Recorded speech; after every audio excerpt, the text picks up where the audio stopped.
मेरा नाम है मल्लिका मिश्रा और मैं को डायरेक्टर हूँ कौटिल्य IAS अकेडमी पुणे की। आज जो हम टॉपिक डिस्कस करेंगे ये ज्योग्राफी का एक बहुत इम्पॉर्टेंट टॉपिक है जो ध्यान से समझिए, क्योंकि ज्योग्राफी क्या है वो इंटरलिंक्ड है। हर एक टॉपिक दूसरे टॉपिक के साथ लिंक्ड है। अगर आप हवाओं के बारे में ध्यान से समझते हैं तो पानी की सर्कुलेशन, ओशन करंट्स की सर्कुलेशन भी आपको समझ में आएगी।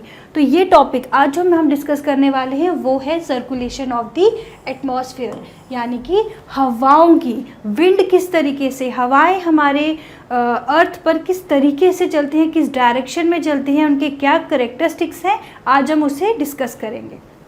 ओके, तो आज का टॉपिक होगा हमारा जनरल सर्कुलेशन ऑफ एटमॉस्फेयर। सबसे पहले हवाएं चलती हैं, उनके हवाओं के मूव करने के कुछ कारण होते हैं, कुछ रीज़न होते हैं जिस वजह से विंड्स मूव करती है। तो वो रीज़न क्या है? The pattern of planetary winds largely depends on latitudinal variation of atmospheric heating. Atmosphere में जो हीटिंग हो रही है उसका जो डिफरेंट लैटिट्यूड्स में हम जानते हैं कि जो इक्वेटर है वहाँ पर सन की सीधी किरणें पड़ती हैं, वहाँ पर हीट इंसुलेशन ज़्यादा होती है। जैसे जैसे हम लैटिट्यूड्स ऊपर की तरफ चढ़ते जाएंगे, हाई लैटिट्यूड्स में जाते जाएंगे, वैसे वैसे इंसुलेशन कम होती जाएगी। तो एक जगह का गर्म होना, दूसरे का ठंडा होना, ये जो डिफरेंस है इन वजहों से भी विंड की मूवमेंट पर असर पड़ता है। एमरजेंस ऑफ प्रेशर बेल्ट, ये बात हम बहुत अच्छे से जानते हैं क्योंकि जो हवाएं होती है, पानी होता है या कुछ भी होता है, वो high pressure to low pressure move करता है। इसको ध्यान से समझिए, जिनको इसमें कन्फ्यूजन है। हर चीज़ high pressure to low pressure move करती है। देखिए, आप कहीं पर खड़े हैं और आपके ऊपर एक किसी तरीके का दबाव है, किसी तरीके का प्रेशर है। आप हमेशा चाहेंगे कि आपका वो प्रेशर कम हो जाए, आप कम दबाव वाली जगह पे जाओ। तो जो भी जहाँ पर भी हाई प्रेशर है, वो जहाँ भी लो प्रेशर है, जहाँ उसको लग रहा है कि यहाँ पर प्रेशर कम है, वो उसकी तरफ भागना चाहेगा। तो कोई भी चीज़ हाई प्रेशर वाली लो प्रेशर की तरफ भागेगी। तो हवाओं में भी ऐसा होता है, जहाँ पे भी हाई प्रेशर होगा वो हवाएं लो प्रेशर की तरफ जाएंगी। ओशन करंट्स भी बनने के पीछे, ओशन करंट्स की मूवमेंट के पीछे भी ये एक इम्पॉर्टेंट कारण है कि जो डेंस वाटर होता है, हाई प्रेशर वाला पानी होता है, वो लो प्रेशर, लेस डेंस वाली जगह की तरफ जाएगा। तो हवाएं भी जहाँ हाई प्रेशर होगा वहाँ से लो प्रेशर की तरफ जाएंगी। अब हाई प्रेशर वाली हवाएं और लो प्रेशर वाली हवाएं क्या होंगी? जैसा कि हम जानते हैं, गर्म हवा हल्की होती है। तो हल्की होती है तो वो ऊपर की तरफ उठती है, और नीचे प्रेशर, जब कोई चीज़, किसी के ऊपर का कोई दबाव आप हटा रहे हो तो नीचे प्रेशर क्या होगा? लो। वहीं पे ठंडी हवा वो क्या होती है? डेंस, भारी। तो ठंडी हवा जब एक जगह पर है और वो डेंस है, भारी है, तो प्रेशर क्या होगा? High.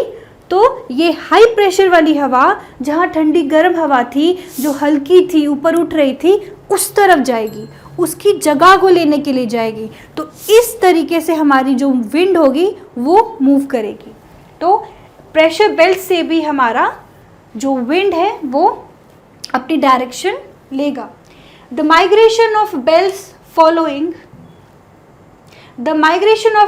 Following apparent part of the sun की मूवमेंट के साथ भी ये जो प्रेशर बेल्ट है वो मूव करेगी। आप जानते हैं इक्वेटर पे होता है, देन कैंसर पे आता है, फिर इक्वेटर पे, फिर कैप्रिकॉर्न पे। तो सन जैसे जैसे मूव कर रहा है, ये प्रेशर बेल्ट्स भी वैसे ही मूव करेंगी। The distribution of continents and ocean, continent कितने हैं, कहाँ पर है, ओशन पानी कितना है, इसकी डिस्ट्रीब्यूशन पे, जैसे नॉर्दर्न हेमिस्फीयर में कॉन्टिनेंट ज़्यादा है बट साउदर्न हेमिस्फीयर में ओशन पानी ज़्यादा है। इसकी वजह से भी हवाओं के बहाव में, हवाओं के करेक्टरिस्टिक्स में चेंज आएगा। ये हम लास्ट में मैं आपको समझाऊंगी कि किस तरीके से डिस्ट्रीब्यूशन ऑफ ओशन और डिस्ट्रीब्यूशन ऑफ कॉन्टिनेंट भी हमारे हवाओं के करेक्टरिस्टिक्स में चेंज लाएगा। The rotation of the earth जैसे घूम रहा है तो एक कोरियोलिस फोर्स क्रिएट होती है जो हवाओं को और पानी को अपने रास्ते से चेंज कर देती है। अर्थ जब घूम रहा है तो एक फोर्स क्रिएट होगी आपके एटमॉस्फेयर में वो फोर्स आपकी हवाओं के बहने और आपके पानी के बहने की डायरेक्शन को चेंज करेगा। ठीक है, ये भी हम आगे जब समझेंगे डायग्राम के थ्रू तब ये और आपको क्लियर होगा कि किस तरीके से हवाएं अपने पाथ से चेंज हो रही हैं कोरियोलिस फोर्स की वजह से, जो ये फोर्स क्रिएट हो रहा है अर्थ के घूमने की वजह से। अब आगे समझते हैं, ये है हमारे पास पूरा सर्कुलेशन। इसको हम एक एक करके समझेंगे, हम इसको छोटे छोटे पार्ट्स में समझते हुए जाएंगे। ये डायग्राम अगर जिनको लग रहा है कि बहुत डिफ़िकल्ट है, ये मुझे समझ नहीं आ रहा, बेटा ध्यान से समझिए, बहुत इजी चीज़ है, बहुत ही आसान चीज़ है। इस बिल्कुल भी भूल जाइए एक मिनट के लिए कि ये बिल्कुल डिफ़िकल्ट है। बस थोड़ा थोड़ा छोटा छोटा करके इसके पार्ट वाइज पार्ट हम इसको समझते जाएंगे और हम इस पूरे डायग्राम को एक साथ समझ जाएंगे। तो सबसे पहले हम देखते हैं, यहाँ से आप विजुअलाइज करना। इस डायग्राम में विजुअलाइजेशन बहुत इंपॉर्टेंट है। आप जितना विजुअलाइज करोगे उतना इजीली ये डायग्राम आपको समझ में आएगी। ठीक है, देखिए ये है 0 डिग्री, ये है इक्वेटर, यहाँ पे ITC जोन बन रहा है, इंटर ट्रॉपिकल कन्वर्जेंस जोन बन रहा है। यहाँ पे क्या हो रहा है, मान के चलिए सन यहाँ पर है, ठीक है, ये हमारी अर्थ है, यहाँ पर सन है। सन की डायरेक्ट किरणें कहाँ पर पड़ रही हैं, सन ही मिट गया सन की डायरेक्ट किरणें कहाँ पर पड़ रही हैं, इक्वेटर पे। तो इक्वेटर पे बेटा क्या होगा, यहाँ पर क्या होगा, यहाँ पे हवाएं गर्म हो जाएंगी। और गर्म हवा क्या होती है, हल्की गर्म हवा क्या होगी, ऊपर की तरफ। मान के चलिए ये इक्वेटर है, ठीक है, यहाँ पे ये सन है, सन ने डायरेक्ट हीट दी इक्वेटर पे। इक्वेटर की हवा क्या हो गई, गर्म, और ये क्या होगी, ऊपर उठेगी। गर्म हवा क्या होगी, ऊपर की तरफ उठेगी। अब जैसे जैसे ऊपर की तरफ उठेगी तो ऊपर उठते उठते वो ठंडी होगी, ठंडी होकर क्या होगी, एक्सपैंड होगी, और ठंडी होगी, ठंडी हवा क्या हो जाएगी, डेंस। और क्या डेंस हवा क्या होती है, वो तो ऊपर नहीं जाएगी, भारी हो जाएगी, तो भारी हवा क्या हो जाएगी, नीचे गिरेगी। ठीक है, तो डायग्राम में समझिए जो मैंने अभी आपको बताया, ये है सन, ये है ज़मीन, इक्वेटर। सन ने डायरेक्ट हीट दी इक्वेटर पे, इक्वेटर की ये हवा थी, ये ठंडी डेंस होकर, सॉरी लाइट होकर गर्म हवा क्या हुई, ऊपर की तरफ उठी। और ऊपर उठते ही क्या हुआ, हवा में, हवा एक्सपैंड हुई और ठंडी हुई। ठंडी होते ही वो भारी हो गई, डेंस हो गई और ज़मीन पर नीचे गिरी। ठीक है, तो देखिए यहाँ पर ध्यान से समझिए जो मैंने आपको बताया, सूरज की डायरेक्ट गर्मी से इक्वेटर की हवा ऊपर की तरफ उठी और दोनों तरफ एक्सपैंड हुई, एक्सपैंड होकर डेंस हो गई, ठंडी हो गई और नीचे की तरफ गिर गई। तो इक्वेटर से उठी हवा 30 डिग्री नॉर्थ और 30 डिग्री साउथ पर आकर गिरी। समझ रहे हैं, इक्वेटर से उठी हवा एक्सपैंड हुई, ठंडी हुई, भारी हुई और 30 डिग्री नॉर्थ और 30 डिग्री साउथ में आकर गिरी। ठीक है, अब देखिए ये एक सेल, एक सर्कल हमारे पास बनकर तैयार हुआ है। ये एक सर्कल है जो अभी हमने पढ़ा, जिसमें इक्वेटर से हवा उठ रही है, एक्सपैंड हो रही है, ठंडी हो रही है और आकर 30 डिग्रीज पर गिर रही है। तो जब इक्वेटर से हवा उठ रही है तो नीचे प्रेशर क्या हो जाएगा, प्रेशर रिलीज हुआ ना, हवा ऊपर उठी तो नीचे प्रेशर क्या हुआ, प्रेशर हो गया लो प्रेशर। तो जो ITC जोन इक्वेटर वाला एरिया होगा वहां पर प्रेशर क्या होगा, लो प्रेशर। ठीक है, और जब ये हवा यहाँ से उठी, एक्सपैंड हुई और 30 डिग्रीज में गिरी, तो कहीं पर ये ऊपर से हवा ऐसे मतलब सोचिए कि मेरे ऊपर ऐसे भारी सी, ऐसे होता नहीं है बट मेरे ऊपर ऐसे भारी सी हवा, कोई भारी सी चीज़ गिर रही है, तो भारी सी चीज़ें ऊपर से गिर रही है तो नीचे प्रेशर क्या होगा, हाई। ठीक है, तो 0 डिग्रीज इक्वेटर के पास प्रेशर क्या होगा, लो, और 30 डिग्रीज में आकर गिर रही है तो यहाँ प्रेशर क्या होगा, हाई।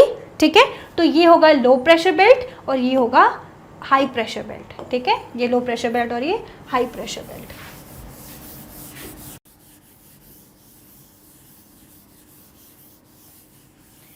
इसे हम अब एक और डायग्राम में समझते हैं। देखिए यहाँ पर भी ये यहाँ पे बनाया हुआ है, ये इसने बताया, ये रहा इक्वेटर।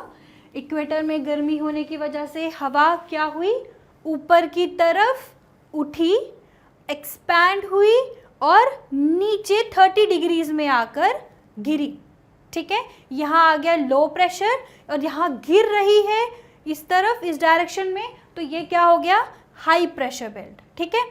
ये सर्कुलेशन सिर्फ इतना ही, इक्वेटर से उठना, जहाँ आईटीसी जोन है वहाँ से इसका उठना, ऊपर इसका ठंडा होना, डेंस होना और 30 डिग्रीज पे आके गिर जाना, ये सेल कहलाता है हार्टले सेल, ठीक है। हार्टले सेल के बारे में थोड़ा सा और पढ़ लेते हैं। देखिए हार्टले सेल, इक्वेटर से हवा का उठना, 30 डिग्रीज पर आकर दोनों तरफ इसका गिरना, ये हार्टले सेल है। इसमें एक और चीज़ हो रही है, जब ये हवाएं इस तरफ गिरेंगी, 30 डिग्रीज पर गिरेंगी, तब यहाँ हाई प्रेशर होगा।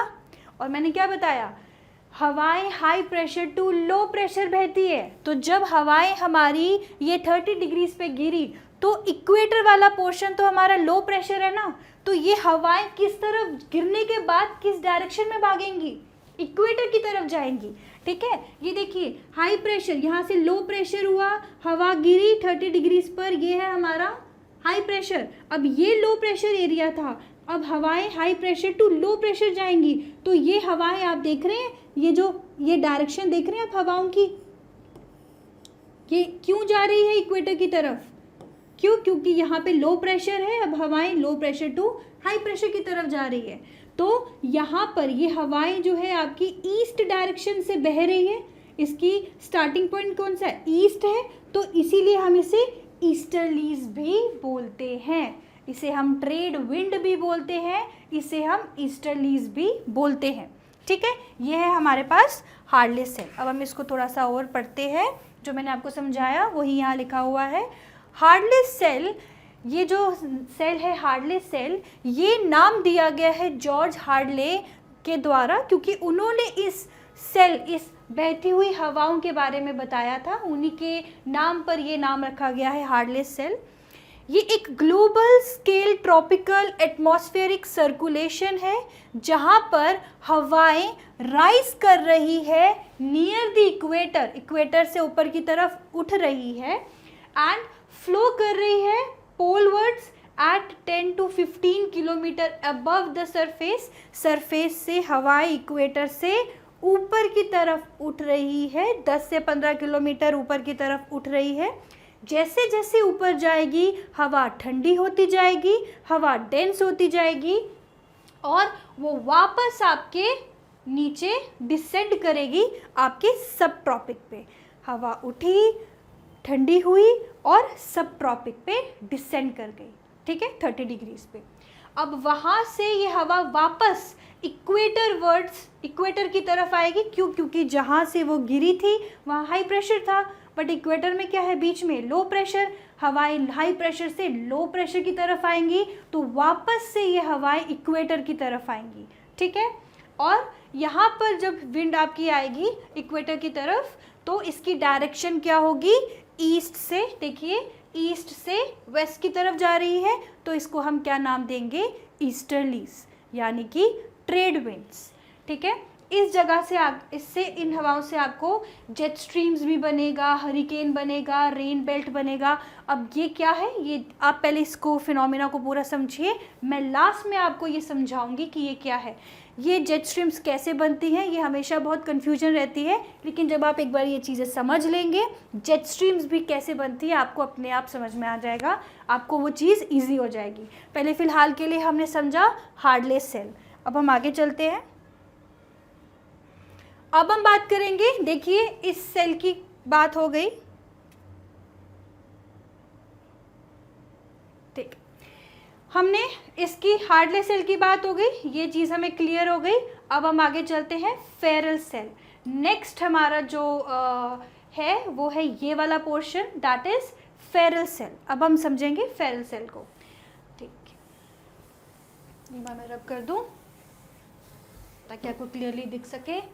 ओके, फेरल सेल आपके, देखिए ये वाला हार्डलेस सेल है, ये वाली जो मूवमेंट है, ये वाली जो हवाओं की मूवमेंट हो रही है फेरल सेल कहलाती है। इसके ऊपर जो हवाओं की मूवमेंट है वो पोलर सेल कहलाती है।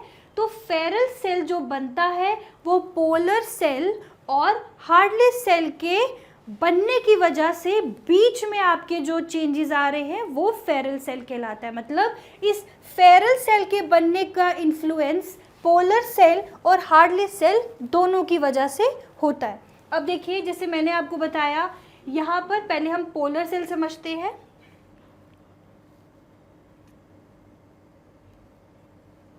देखिए पहले फेरल सेल को एक बार पढ़ लेते हैं।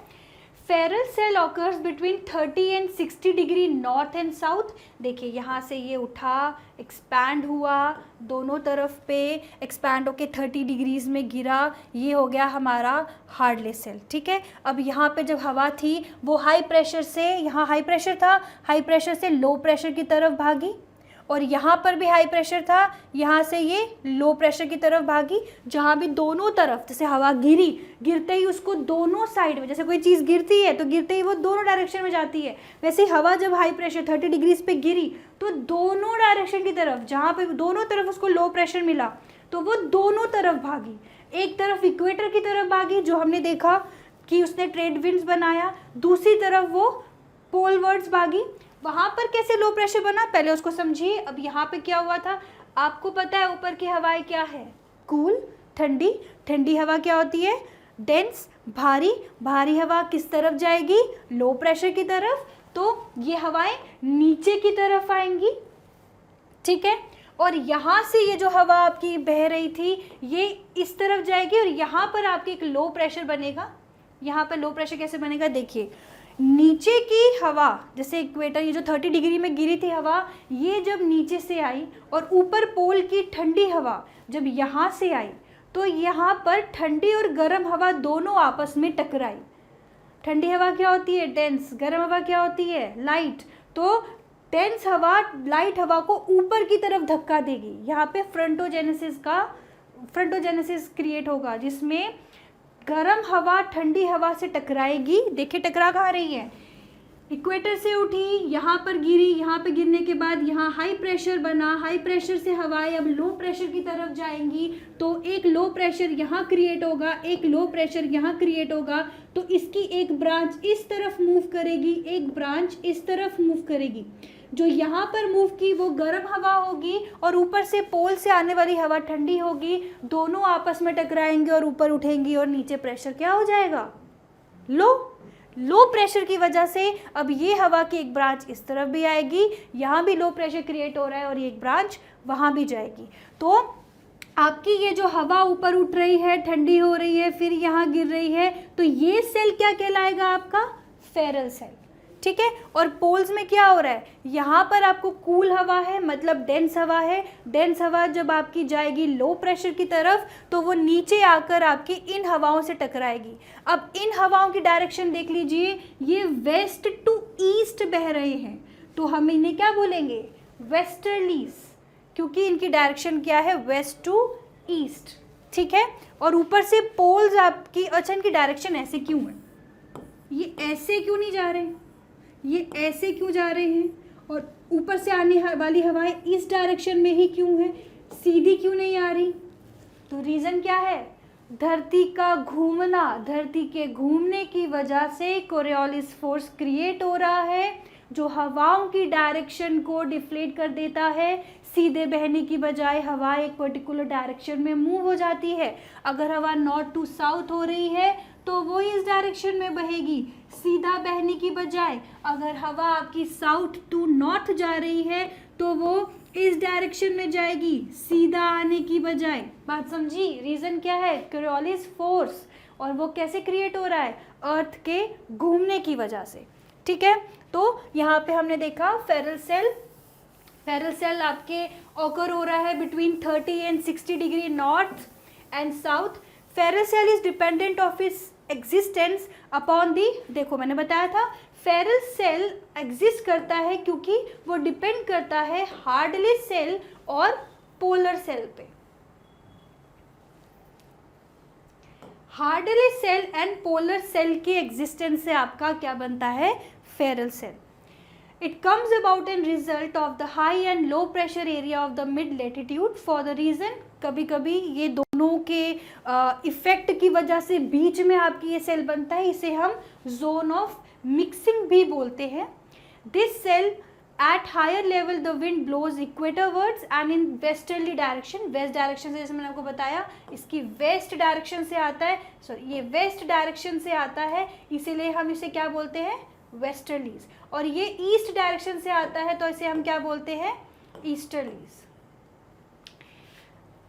ठीक है, ये हो गया हमारे पास हार्डले सेल. हम वापस चलते हैं अपनी उस डायग्राम पे. क्या हुआ था यहाँ पे,